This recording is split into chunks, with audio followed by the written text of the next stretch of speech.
Collector कौन होता है ये कहने वाला कि ये जमीन किसकी है? सुप्रीम कोर्ट के जज मर गए, हाई कोर्ट के जज मर गए, सेशन कोर्ट के जज मर गए।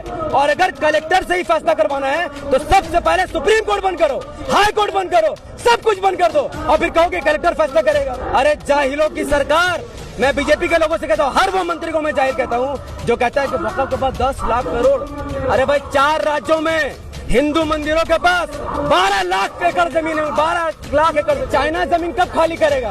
लोग इसी में उलझ जाए, ये मुसलमानों की जमीन, ये हिंदू की जमीन। 70 साल इसी मिशन में लगे हुए हैं, बीजेपी हराओ, बीजेपी हराओ। और जिन नेताओं को हमने वोट दिया, मुस्लिम नेताओं को, दूसरे पार्टियों के, उन्होंने वक़्फ़ की जमीन लूटी है। इसमें गोली चलाओ, अब लाठी मारो, केस बुक करो। संविधान के लिए हमारा सीना खड़ा है और कोई भी सरकार संविधान के अंडर कानून बना सकती है, संविधान के बाहर कानून नहीं बना सकती। आज मुसलमान जाग चुका है, ऐसे लोगों को लात मार कर भगा देगा। तुम कौन हो इसमें हस्तक्षेप करने वाले? सरकार क्या लेना देना? मोदी सरकार को प्रूफ देना पड़ेगा कि वो 5 साल बाय प्रैक्टिस मुसलमान है। तो मोदी जी मुफ्ती है, मौलाना है, क्या कार्य क्या है? वक़्फ़ की जमीन में तुम क्यों घुस रहे हो? कहा कि हिंदू एंडोर्समेंट एक्ट है, वहाँ पर कोई मुसलमान नहीं जा सकता है, तो वक़्फ़ में हिंदू को क्यों घुसा रहे भाई? हिंदू का आने से हमें दिक्कत नहीं है। अगर 10 लाख एकड़ जमीन की सुरक्षा के लिए अब 2 हिंदू घुसा रहे हैं, तो 12 लाख एकड़ जमीन की सुरक्षा के लिए सब मंदिर में घुसा दो मुसलमानों को, हटाओ वहाँ से पुजारी को। तो उनके आपको परवाह है ना? 70 साल से सब लूट रहा था, तो बीजेपी भी हाथ फैला के चले, भैया मुसलमानों के भीख थोड़ा हमें भी दे दो। मैं कहता हूँ कि बीजेपी लूट लो वक़्फ़ की जमीन को, सब लूट रहा, तुम भी लूटो। मुसलमान तो बना ही खैरात बांटने के लिए, खैरात खाओ, जब तक सोओ तब तक खाओ। जब 14 घंटे की शदीद बहस के बाद आखिर लोकसभा में बिल को भाजपा सरकार ने पास ही करवा लिया। आप भी इस पे कई एक वीडियो बनाए हैं, इसको किस तरह से देखते हैं? कहाँ तक ये संवैधानिक या असंवैधानिक है? ये पूरा गैर संविधानिक कानून है। ये संविधान के ऐसे खिलाफ है कि आर्टिकल 14 कहता है कि फ्रीडम ऑफ रिलीजन, आप अपने धर्म को अपने हिसाब से जी सकते हैं। क्या पहनेंगे, क्या खाएंगे, कैसे रहेंगे, कैसे शादी करेंगे, कैसे तलाक देंगे और कैसे जमीन जायदाद का देख रेख करेंगे, पहला बात। दूसरा, संविधान में ये लिखा, संविधान आर्टिकल 26 में कि धार्मिक लोग ही धार्मिक काम को देखेंगे, सरकार उसमें मुदाखलत नहीं करेगी। ये बात मोदी भी जानता है, शाह भी जानता है, सुप्रीम कोर्ट भी जानता है, ममता बनर्जी भी जानती है, राहुल गांधी भी जानता है, सब जानते हैं। फिर भी एक बिल लाना, संविधान को उखाड़ कर, बाबा साहब अम्बेडकर का अपमान करके और इस बिल को पास कर देना, ये बीजेपी का एरोगेंस को दिखाता है। अब सवाल ये है कि क्या ये बिल मुसलमानों के खिलाफ है? नहीं भाई, ये बिल मुसलमानों के खिलाफ नहीं है और ना ही हम लोग वक़्फ़ के लिए आए हैं। यहाँ जो हजारों लोग आए हैं वो संविधान को बचाने के लिए आए हैं। हम भारत के लिए जीते हैं, मरते हैं, भारत से मोहब्बत करते हैं। और जो भी सरकार भारत के संविधान के खिलाफ कानून लाएगी, हम सड़कों पर आएंगे। अब गोली चलाओ, अब लाठी मारो, केस बुक करो, संविधान के लिए हमारा सीना खड़ा है। ठीक वैसे ही जब अंग्रेजों की हुकूमत थी, रोलेक्स एक्ट आया था, हम सब ने वहां पर एक जमावड़ा बनाया और अंग्रेजों के आंख में आंख डाल करके कहा अब गोली चलाओ, लाठी मारो, हम खड़े हैं। आखिरकार अंग्रेजों ने गोली चलाई और गोली चलाने के बाद जब लाशें बिछ गई, तब लोगों ने लाश को उठाकर देखा। सबसे ज्यादा सीने पर गोली अगर किसी ने खाई तो वो भारत के मुसलमानों ने खाई थी। उस वक्त सावरकर तलवे चाट रहा था अंग्रेजों के। आज सावरकर के फॉलोअर संविधान की धज्जियां उड़ा रहे हैं और उनको लगता है हम खामोश नहीं रहेंगे। हम लोग ईमान वाले लोग हैं, किसी से नहीं डरेंगे। अमित शाह कह रहा था ना असेंबली में कि सरकार कानून पास करेगी तो मानना पड़ेगा, बड़ा गुंडे मवाली जैसा उसका टोन था। उसको समझना चाहिए कि वो होम मिनिस्टर है और कोई भी सरकार संविधान के अंडर कानून बना सकती है, संविधान के बाहर कानून नहीं बना सकती। इससे पहले बिल में अमेंडमेंट हुए, इस बार जो अमेंडमेंट हुआ आखिर वो गैर संवैधानिक है। देखिए, इस बिल में ये बताया गया कि मुस्लिम के अलावा 2 गैर मुस्लिम होंगे, यह संवैधानिक है, आर्टिकल 26 का वायलेशन करता है। इस बिल में कहा गया कि जो मुसलमान अब वक़्फ़ की जमीन को वक़्फ़ यानी अपनी जमीन को वक़्फ़ करना चाहेगा तो मोदी सरकार को प्रूफ देना पड़ेगा कि वो 5 साल बाय प्रैक्टिस मुसलमान है। तो मोदी जी मुफ्ती है, मौलाना है, क्या कार्य क्या है, वो कैसे पता करेंगे? मैं कहता हूं कि गैर मुस्लिमों को ये नहीं सिखाया जाता कि पेशाब करके पाक कैसे होना है, वो हमें सर्टिफिकेट देंगे कि हम मुसलमान की नहीं है। तो ये तो अपने आप में संवैधानिक है। धज्जिया और मजाक उड़ाने वाला ये कानून है। ये इसलिए लाया गया ताकि लोग ये सवाल ना उठाए कि चाइना जमीन कब खाली करेगा। लोग इसी में उलझ जाए, ये मुसलमानों की जमीन, ये हिंदू की जमीन।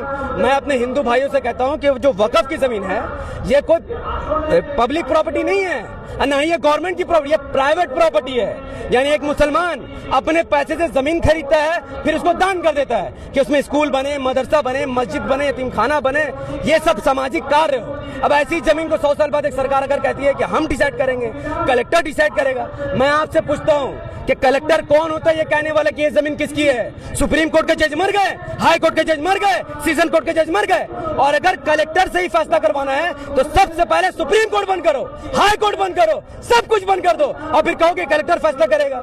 हम भारत के मुसलमानों को 70 साल से लुटा है।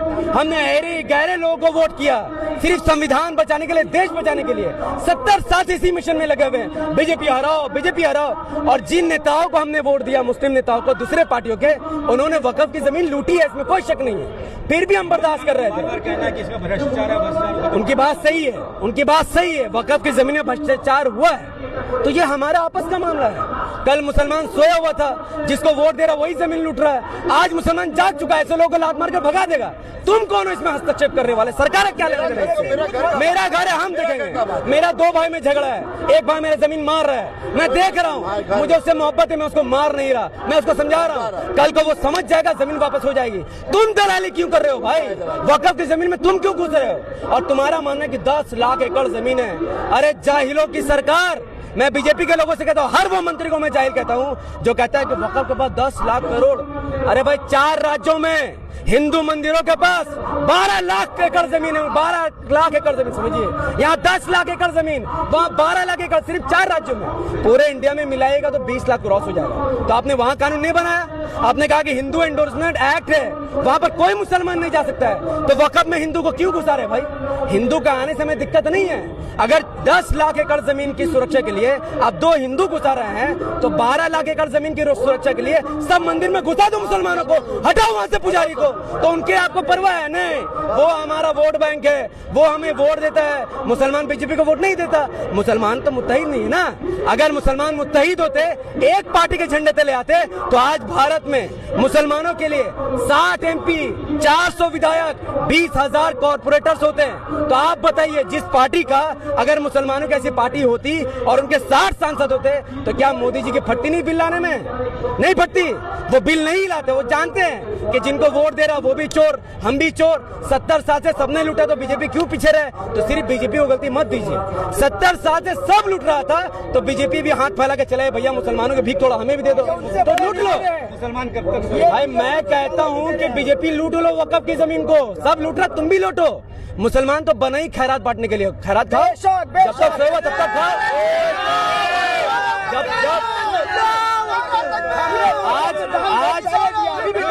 आज देखिए, आज उनके पास नंबर गेम है। 240 बेचारे के पास सीट है, 34 बैसाखी वाला सीट है। नीतीश बाबू एक बैसाखी है टीडीपी के अध्यक्ष नायडू। अब बीच में एक और बैसाखी 2-3 है, वो है पासवान, एक है जीतनराम मांझी, एक है जयंत चौधरी। इन सब को वोट देने वाला मुसलमान है। तो अब मुसलमान को ये समझना पड़ेगा कि अल्लाह की निशानी को पहचानो। तुम गफलत में जिसको तिसको वोट कर रहे थे, आज अगर कानून नहीं आता तो वक्फ की जमीन के लिए कौन बाहर आता है? यानी मुस्लिम जमीन चोरी करेगा तो कोई बात नहीं, बीजेपी चोरी करेगा तो हाय हल्ला मचा दोगे।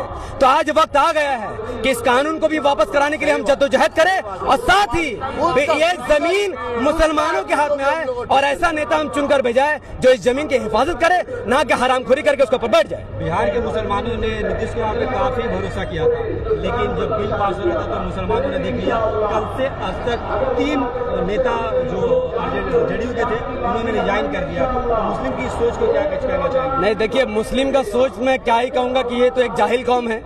70 साल से ना इसके लिए स्कूल बना, ना कॉलेज बना, ना हॉस्पिटल, इसीलिए इनको शऊर नहीं है कि किसको वोट कर रहे हैं और इसके पीछे किसका हाथ है, सबको पता है। 70 साल से तो बीजेपी नहीं है ना, अलग अलग पार्टियों ने राज किया, मुसलमान को उन्होंने धोखा दिया। अब बात रहा कि नीतीश कुमार का क्या होगा। मोदी जी ने देखिए छक्का मार दिया। उन्होंने देखा कि नीतीश कुमार को मुस्लिम वोट करता है, वक्फ बिल लाकर सपोर्ट दिलवा दो, नीतीश कुमार की पार्टी खत्म। जयंत चौधरी को मुस्लिम वोट करता है, वक्फ बिल का समर्थन करवा दो, जयंत चौधरी की पार्टी खत्म। चिराग पासवान को मुस्लिम वोट करता है, वक्फ बिल का समर्थन करवा दो, चिराग पासवान खत्म। अब देश में 2 ही पार्टी बचेगी, एक वो जो वक्फ बिल के समर्थन में बीजेपी को वोट डालेगी, एक वो जो वक्फ बिल के खिलाफ खड़े होकर मुसलमानों से वोट डालेगा। तो देश में रीजनल पार्टी खत्म होने वाली है। यही प्लान मोदी जी का। भाई तो तुम बेवकूफ हो ना, क्यों जा रहे हो मोदी के पास? तुमको पता है कि मोदी छोटी छोटी पार्टी को खा जाता है, तो जरा जरा मंत्री पद के लिए मुसलमानों को वोट कर उनको धोखा देना कहां तक सही है? तो मुसलमानों को समझना पड़ेगा, गैर कौम पर भरोसा मत करो। ये लोग तुम्हारे नहीं है। नबी सल्लल्लाहु अलैहि वसल्लम की गुस्ताखी होती है तो इनको दर्द नहीं होता है, कुरान का अपमान होता है इनको दर्द नहीं होता, क्योंकि ये हमारे लोग नहीं है। जो आपके लोग हैं उनके चेहरे से आपको दर्द पता चल जाएगा। कल पार्लियामेंट में किसका अपना चेहरा उतरा हुआ देखा? एक ही आदमी, मैं नाम नहीं ले रहा हूं, पर सबको पता है कि इसका खिलाफ सबसे ज्यादा दुख किसे हुआ है, तो हम सबको उसका ही साथ देना चाहिए। अवैसी साहब ने जिस तरह से बिल फाड़ा, भाजपा नेता ने कहा कि वो एक गैर संवैधानिक था, उन्होंने सदन के अंदर बिल फाड़ा। वो भाजपा